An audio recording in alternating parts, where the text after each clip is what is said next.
almost nothing. There is the ground below you, that's still there. And the small light that's on, fluttering, somewhere in the basal ganglia.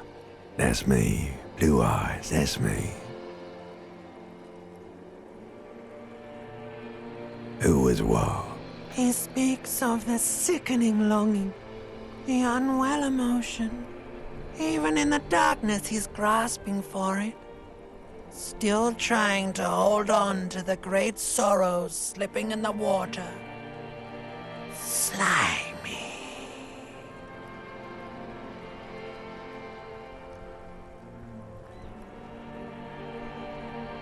The call when you're dead, brother. Here in the paleo-mammalian cortex, we call it the shadow. Because it's always there. Tell him. Ah, yes. In the olfactory system, they call it the apricot chewing gum scented one. It's unhealthy of them to linger on it so. But as they say, what do you do? It didn't smell nice. It smelled like betrayal. There is no Voyager Road. There are no roads, no houses, no lights in the windows. It's all on pause. Bloated corpse of the past resurfacing. Beautiful. Believe me, stupid ape, its lack of beauty was not the problem. You think they would let you? Until you disintegrate into biomolecules? No. Someone is breathing on your face now, inspecting your pupils, stupid idiot. Oh, but you are. They're pouring something on you. Something in you. It's delicious. Glowing lights on a dashboard emerge out of nothingness. In the upholstered cabin of Lieutenant Kitsuragi's motor carriage, seated in the driver's basket, the air is thick with leatherworks and heavy fuel oil. Cold water runs down your chin. Drink. Water. The water is cold, silvery, the stuff of life itself as it pours down your parched throat. The pounding in your head recedes. The darkness parts. Drink. You haven't drunk water in 2 days. Did you know the human body is not made to survive on alcohol alone? You need a secondary form of hydration. With greedy gulps, you down half a liter of cold water. Some of it spills on the driver's seat. The lieutenant pays no heed to it. What happened? You were reading your paperwork. Then you passed out. I carried you to my kinema to take you to a hospital. Then you came to. 10 minutes, maybe.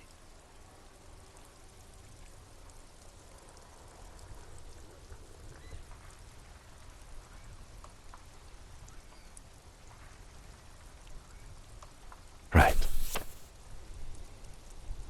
You dropped these. Are you okay to proceed? Good. The Ledger of Failure and Hatred is a special item that can be used both as an interactable and a tool equipped in your held slot for skill bonuses.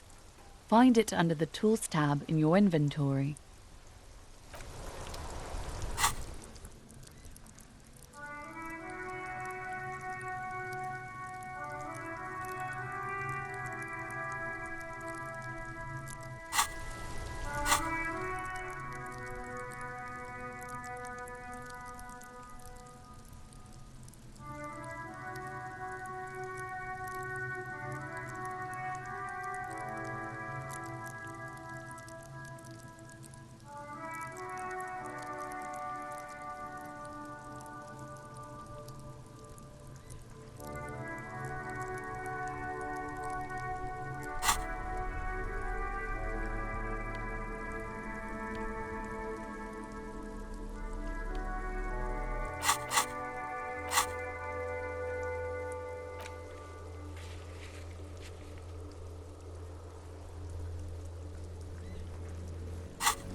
Before you stands a motor carriage.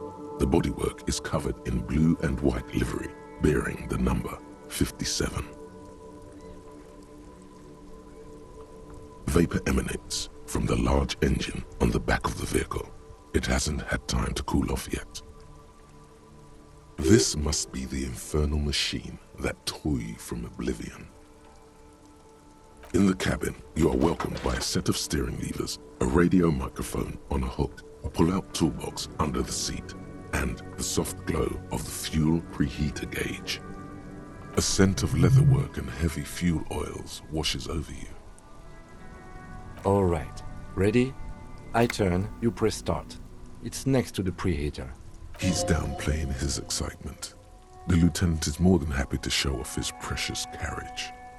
The dashboard lights up with orange glow. The rounds per minute gauge jumps, and the engine of the Caprice Canema comes to life with a whiny growl. Like a leopard waking from its sleep, yawning and roaring at the same time.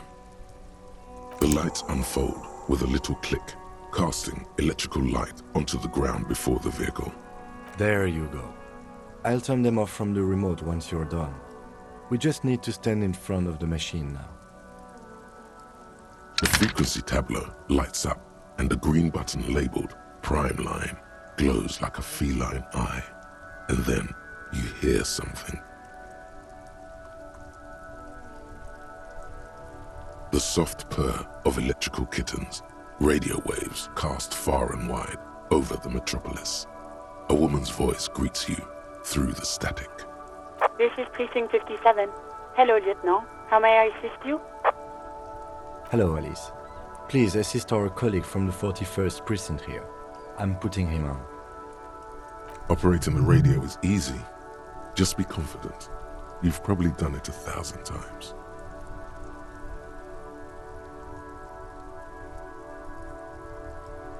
This is Officer Alice Demetri, Precinct 57. How may I assist you?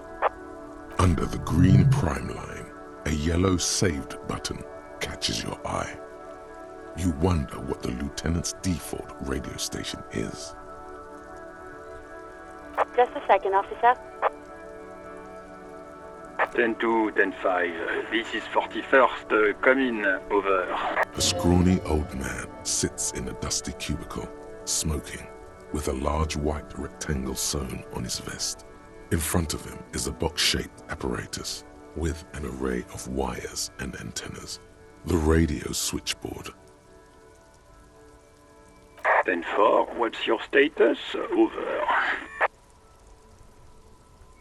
10-18, 10-20, over. 10-18, 10-20, over. State your message, sir. Over. 10-9, repeat message. Over. 10-4, message received. This is a very serious situation. I need to 10-22 the captain. Over. Is it him? What does he want? Says he lost his badge and needs to report it. He what? He lost his badge? Who lost his badge? Dick fucking Mullen. Who do you think? It's Officer Dick Mullen from the bestseller Dick Mullen and the Lost Identity. Dick Mullen is not your name. It's the name of a fictional detective who would not lose his badge. Defend yourself. Immediately. They're laughing at you.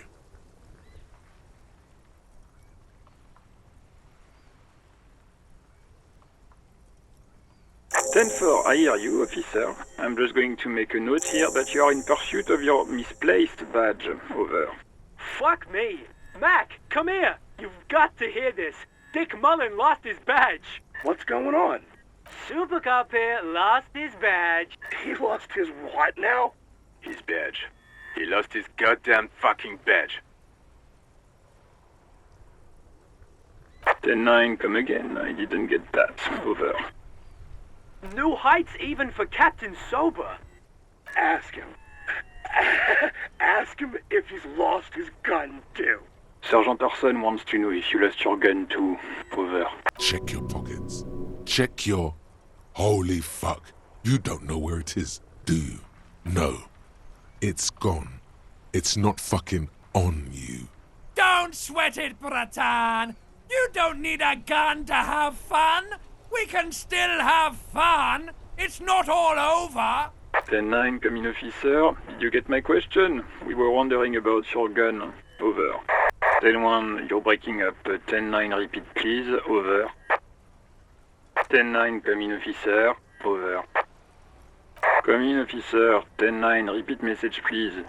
Did you misplace your firearm? Over. He says he doesn't have it. Dear God, he lost his gun. Oh my, I can't. This isn't really a laughing matter. Mac can face a giant of Coco Nur by himself, but Disco here made him piss his pants. Oh, I can't. Fuck. He lost his... Ask him if he still got his wiener. I'm not going to. Ask him. Sergeant Orson here is wondering if you are still in possession of your genitalia. Over. That's a negative. Not going to say that. What's he saying? Share with the class. He said he sodomized your mother. The prick ate Mama's vanilla waffles at the captain's birthday party. Some nerve he's got. Sure her vanilla waffles were the only thing he had? Shut up, Chester. This isn't funny. This is my mom we're talking about. Tell him to apologize right now.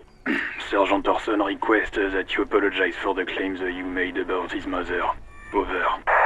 He says he's sorry and didn't mean nothing by it. Okay.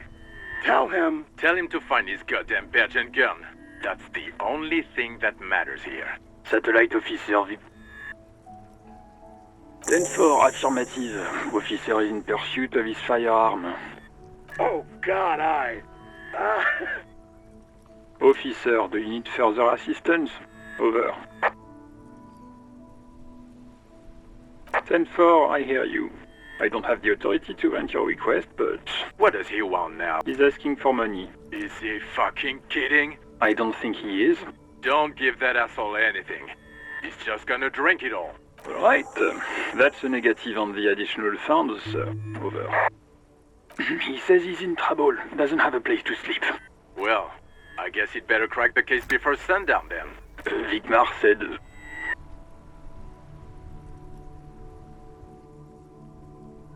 Anything else, sir? Over. Okay, 10-4, sir. I hear you. Relay your question. Over. Wait. Before you say anything stupid, think it through. You're going to be looking at a straitjacket if you tell everyone you lost your memory. Be smart about this. Ask if he's there alone. 10-4, sir. I'm not hearing your question. That's a negative, sir. I got a 10-12 here. Over.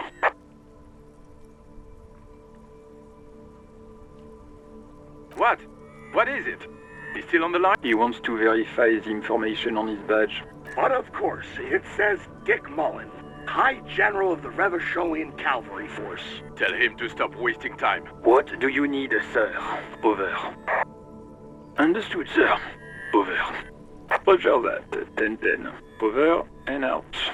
18 kilometers to the south, in the 41st Precinct's relay booth, a small crowd has gathered around Communication Officer Jules Oldboy Pidier, around a dozen cops.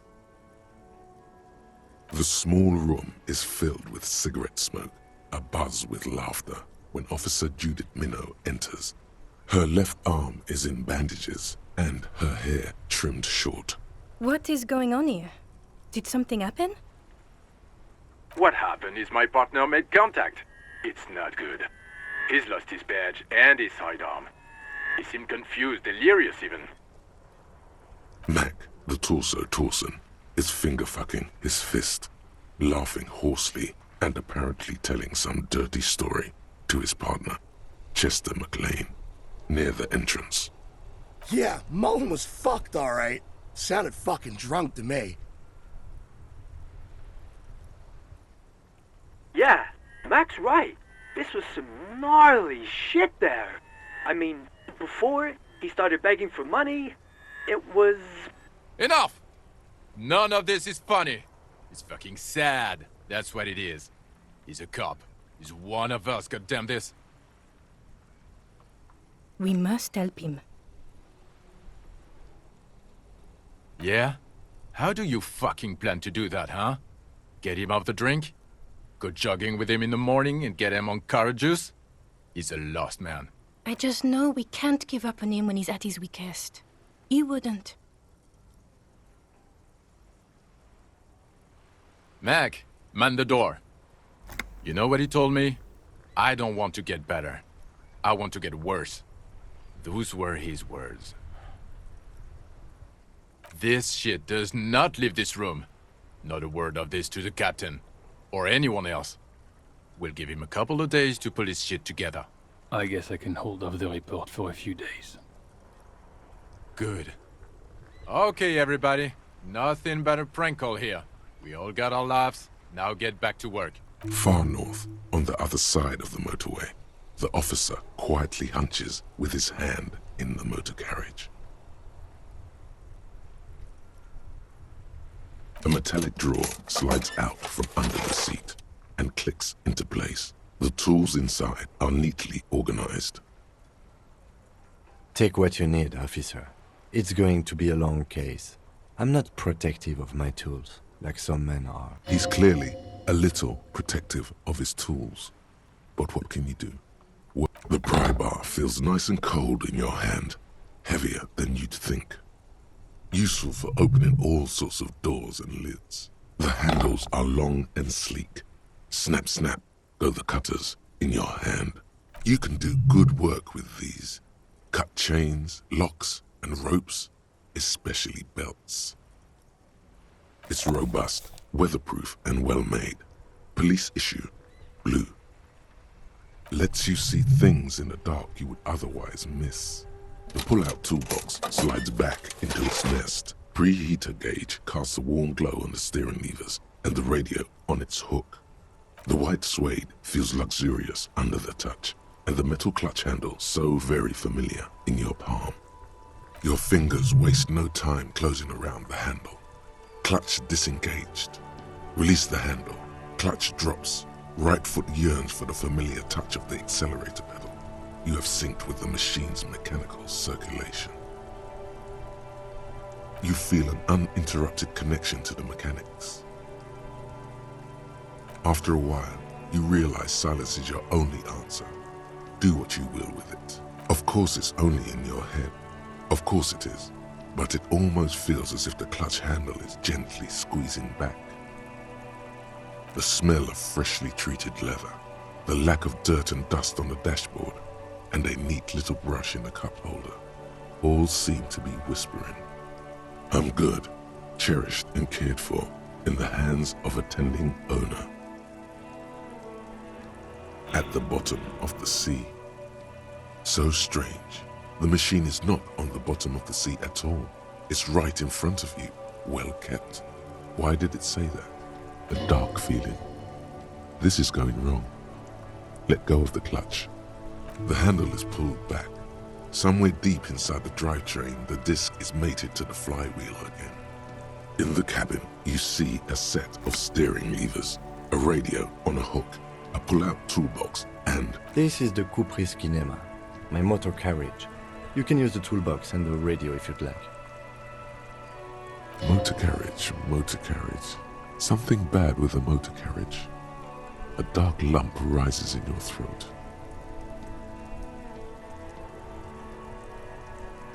Nothing. It's probably nothing. Forget I brought it up. Please proceed with the carefree lollygagging.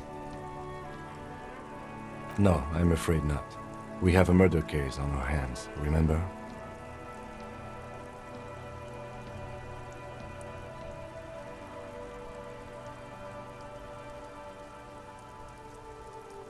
In the cabin, you see a...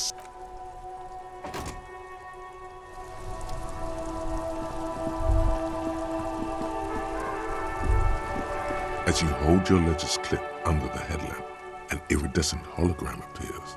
A street grid and the veins of a great river. A familiar sensation washes over you. There she is. Revachol West. Around the borders of the watermark are dozens, no, hundreds of micro-perforations.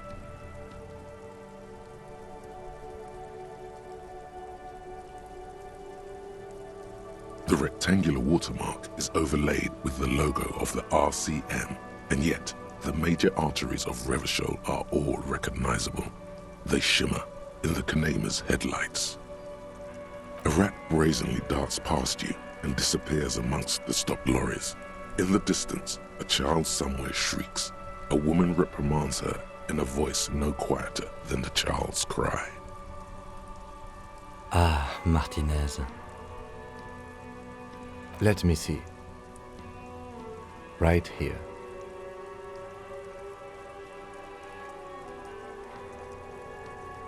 No, it does not. The rectangular watermark is a rat brazenly... Ah, Martin. Let me see. Right here. Oh yes. Coal City. Le Royaume. The burnt-out quarter. There are many of them, and they are divided into 3 separate rows. The first row has 18 dots. The next is the longest. It runs all the way around the border, and then some. There are so many, it's hard to count. More than 150, at least. Maybe even 200. The last row has 3 perforations. That's it. Those are perforations. They represent your record as an officer of the RCM. They are your statistics, as it were. I should have guessed you'd keep a record. Officers often do. The first row represents your years of service. 18 years. Okay, not bad at all. What did you do before you volunteered? That's what it says. I might have guessed even longer based on your age. What did you do all those blissful years of your youth?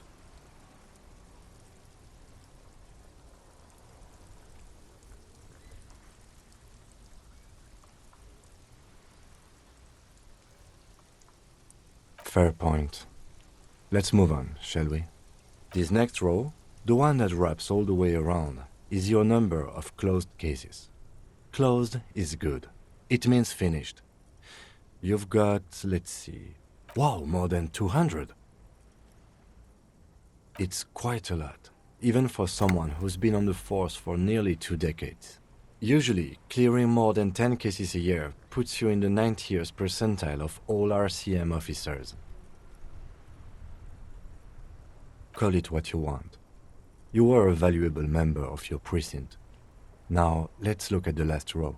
Right. Those are your confirmed kills. You've got precisely 3 perforations there. For an RCM officer, especially Precinct 41, which is in the Jamrock quarter, it's rather tame. I mean that in a good way. There are certain officers who treat their kills like some kind of ghoulish game. If they do happen to solve a case, it's usually by accident. But it seems as though you are, or at least were, one of the good ones. So we have that to be thankful for. Yes. It's not a problem for him to state it, however. Everyone has their own method of coping. Some more effective or self-destructive than others. Personally, I find it helps to keep up a few hobbies. Oh, this and that. Let's not get into it now. Why not gardening? You've already got the gloves. It's meant in earnest. Please don't mistake it for a jab. The lieutenant nods. Right. I'll go turn off the lights. You can now see your statistics on your journal page, to the right of the task description.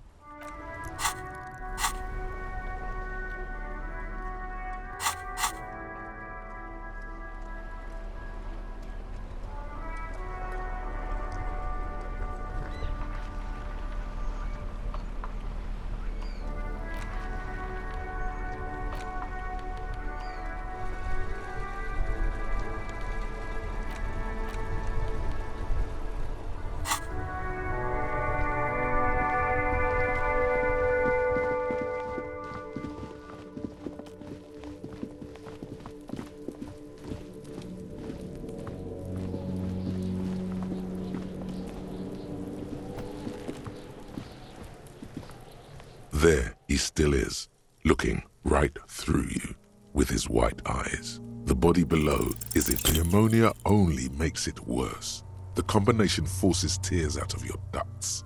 You manage to keep it in once. The second time, not so much. When the vomiting is done, your cheeks are wet with tears.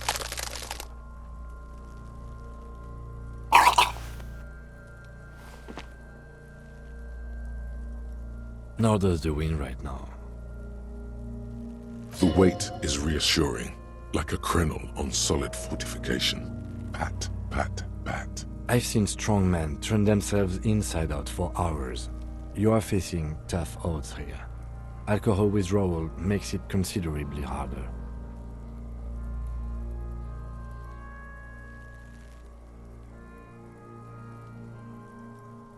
No. This is a two-man assignment because it needs 2 officers to complete. I need your help. You need to get your shit together. We should go talk to the locals. Find something else to do while the wind changes. It's pretty bad right now. You've gained a thought. When this dialogue is over, go to your thought cabinet and internalize it with special bonuses and effects. Give it half an hour. Get yourself together. Then come back and have another go.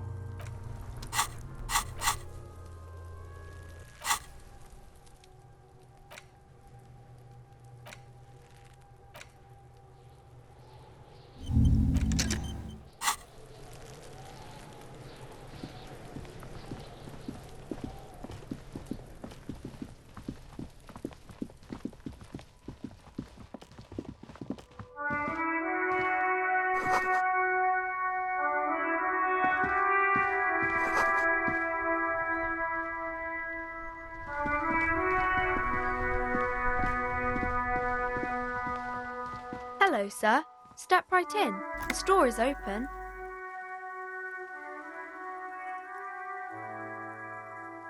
Are you interested in a new and exciting book? It's a bookstore, sir. We sell books, postcards, and some board games. It's called Crime, Romance, and Biographies of Famous People. Whoa, whoa, whoa, whoa. Hold your horses, little girl. That is a book. They have stories inside them. It's like someone told you a story in a really long letter. A postcard is a small cardboard picture. You can write a few words on the other side and send it to your friend or beloved. She is unfazed by your questions. She would consider it impolite to point out any perceived weirdness.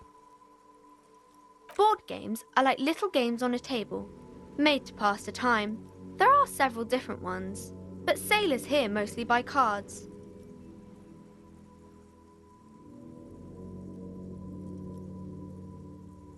My pleasure. Anything else you'd like to know? Okay, sir. I'll try to answer any questions you have. I hope they're about books. My name is Annette, sir. My mum, her name is Plaisance. She owns the store. She's inside minding the register or organising the stock. Feel free to step in and browse our wares. I'm signalling that the store is open. Otherwise people might not know. They'd miss out on the crime, romance and biographies of famous people. A sudden gush of wind turns the pages of the books on the counters. She covers her face, smiling. But she's cold. Kind of you to offer, sir. What could you do to help her anyway?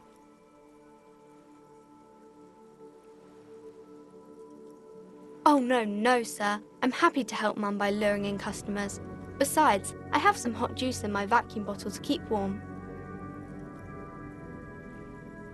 Crime fiction is about murders or burglaries or things like that, and the work of a policeman or a private detective who's trying to solve a crime and catch the criminals. It's exciting to people, I guess. They get to imagine dangerous things, and it's kind of like a puzzle, where you can guess who the criminal is, or how the good guys are going to catch him. You don't look much like a policeman.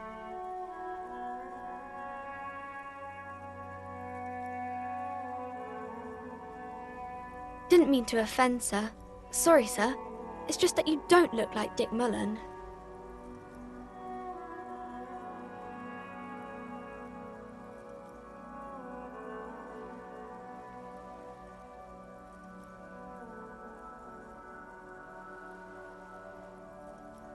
She looks at Dick Mullen, frowning. Dark, arrogant, violent, likely overcompensating for something. She examines the cover, trying to gauge the inner workings of the detective.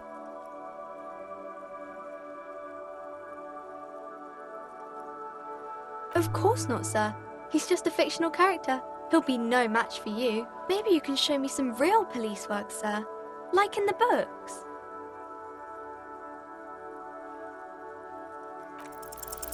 The girl keeps her hands folded, hidden. Why is that? What do you mean, sir? She knows where this is going. She looks around anxiously. Her hands remain folded in front of her. She doesn't want to show them. The lieutenant stands by, looking at the two of you with little interest, a facade of true professionalism. He is far more intrigued by the situation than his poise reveals. She brings out her reddened hands, her nails frayed, nearly chewed down to the flesh. And you knew this from me keeping my hands folded?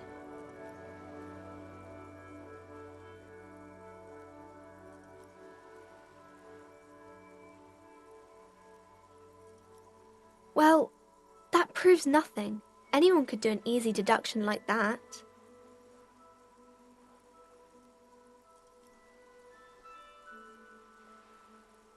She nods, half provocative, half enthusiastic.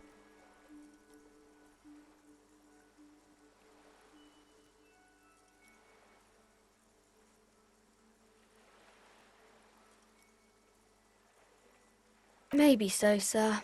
Okay, I know it's a bad habit, and I shouldn't.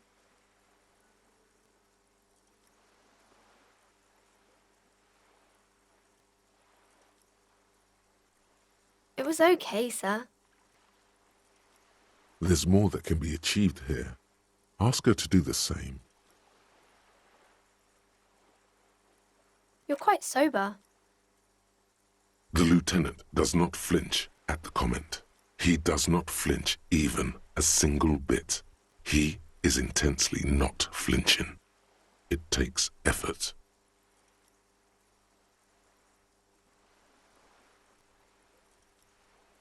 Because you usually aren't.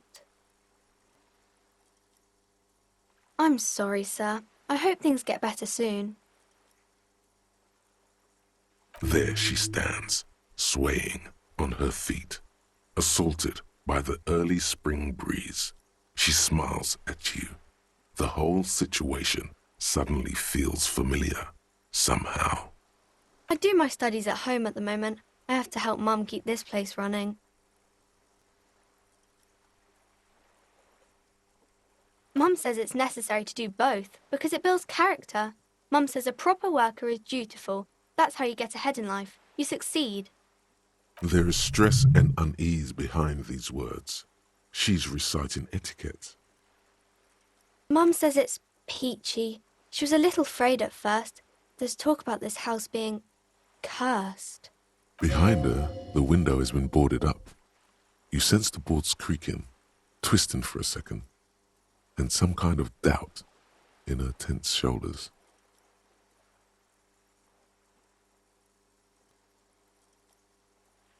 Cursed in the way that makes them say that no business has ever really thrived here, sir. That they all go... Exactly.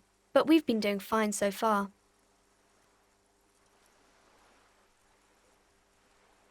We can go into the bookstore and ask about the case, but I don't see much more to look into here. Yes, please do look at our wares inside. The postcards and board games you asked about are also there, sir. Nothing really, sir. Mum doesn't allow me to sneak around in the back rooms or the cellar. I don't really know what's there. It does not manifest itself in any way. It does not exist. I liked it better when we were asking about Dick Mullen.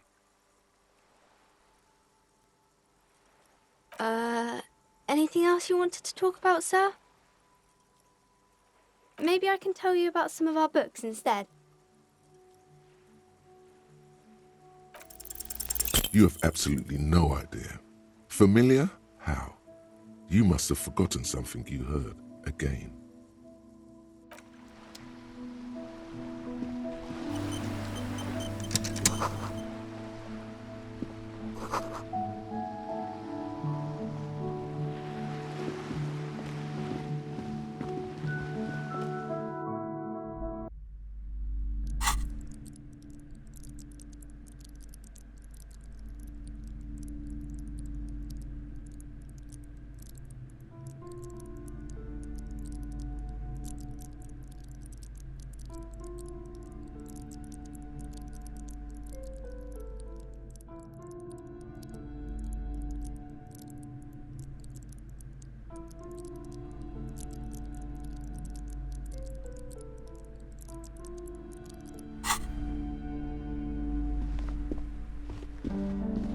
Welcome to Crime, Romance, and Biographies of Famous People. My name is Plaisance.